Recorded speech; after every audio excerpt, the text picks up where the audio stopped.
Assalamualaikum warahmatullahi wabarakatuh. Perkenalkan nama saya Silvira Matika dengan NIM 192231115 dari kelas Gizi 5B. Di sini saya akan mempresentasikan hasil dari review jurnal terkait visual Comstock. Baik, review jurnal kali ini saya menggunakan dua jurnal. Yang pertama ada jurnal utama pada tahun 2021 dengan judul Overview of Usual Food Leftovers in Inpatient at the J. Lolo Regional General Hospital, West Halmahera Regency. Kemudian ada jurnal pendukung di tahun 2025 dengan judul Evaluation of Food Waste in the Nutrition Installation at PKU Muhammadiyah Gamping Yogyakarta Hospital. Berikut hasil dari review jurnal yang sudah saya lakukan. Yang pertama ada aspek penerapan metode. Di jurnal utama sendiri, penelitian ini menggunakan metode Comstock Visual Estimation metode untuk menilai sisa makanan pasien rawat inap di RSUD Jailolo. Tujuan penelitian adalah mengetahui jenis dan jumlah sisa makanan pasien yang tidak dikonsumsi. Metode Comstock digunakan dengan skala 6 poin untuk menaksir seberapa banyak sih sisa makanan yang ada. Kemudian tiap jenis hidangannya yakni ada makanan pokok, lauk hewani, lauk nabati, sayur, dan juga buah. Sedangkan penerapan metode di jurnal pendukung sendiri yakni penelitian dilakukan di Rumah Sakit PKU Muhammadiyah Gamping Yogyakarta dan berfokus pada evaluasi limbah makanan pasien rawat inap. Walaupun metode utamanya nih yakni penimbangan langsung atau wake method, peneliti juga menggunakan metode estimasi visual berbasis persentase untuk menilai jumlah sisa makanan pasien per waktu makan pagi, siang, dan juga malam. Kemudian untuk instrumen sendiri, di jurnal utama, instrumen utamanya itu lembar observasi visual dengan skala 6 poin yang dikembangkan berdasarkan metode Comstock. Skala ini menggambarkan perkiraan porsi sisa makan pada piring pasien, yaitu 0% itu habis, 25% itu seperempat porsi, 50% setengah porsi, 75% 3/4 porsi, 95% itu hampir utuh, dan 100% itu tidak dimakan. Seluruh penilaian berbasis visual oleh enumerator.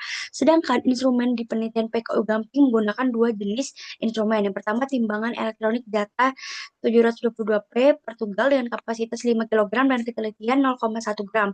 Digunakan untuk menimbang berat makanan sebelum dan sesudah dikonsumsi.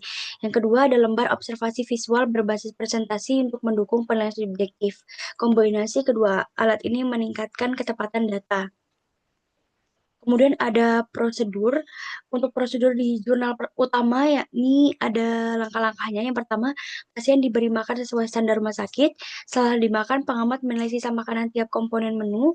Yang ketiga, skor diberikan berdasarkan skala Comstock 0 sampai 5 untuk tiap jenis makanan.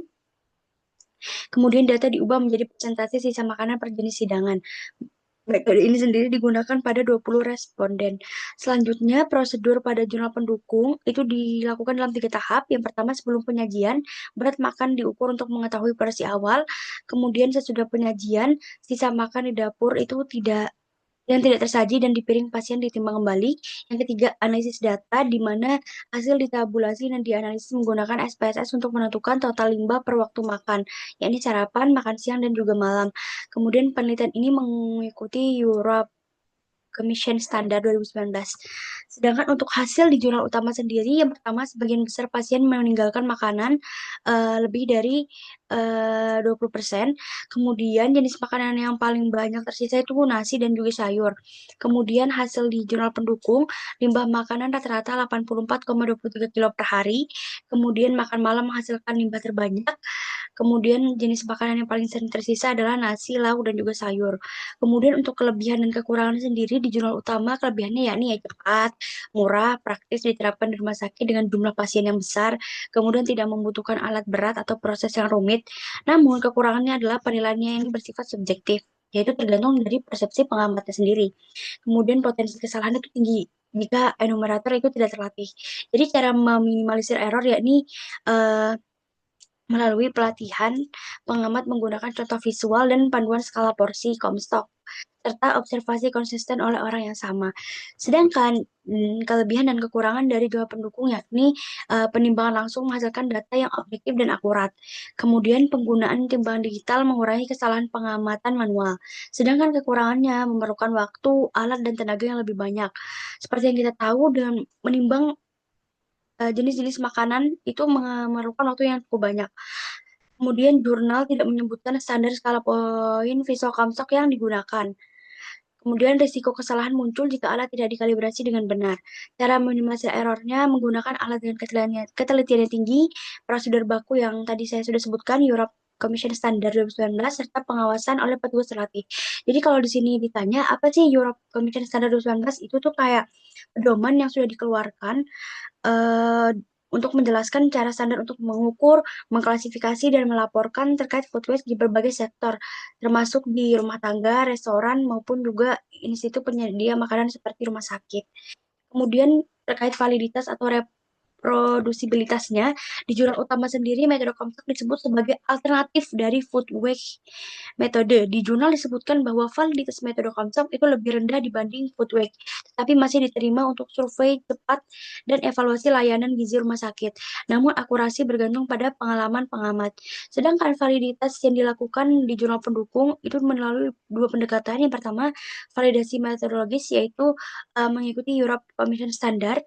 Kemudian yang kedua itu SPSS, itu digunakan hanya untuk menganalisis deskriptif seperti rata-rata total limbah makanan tanpa uji inferensial seperti p-value.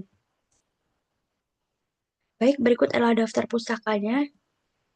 Baik, mungkin terima kasih. Itu saja yang bisa saya sampaikan dan jelaskan. Kurang lebihnya saya mohon maaf. Wassalamualaikum warahmatullahi wabarakatuh.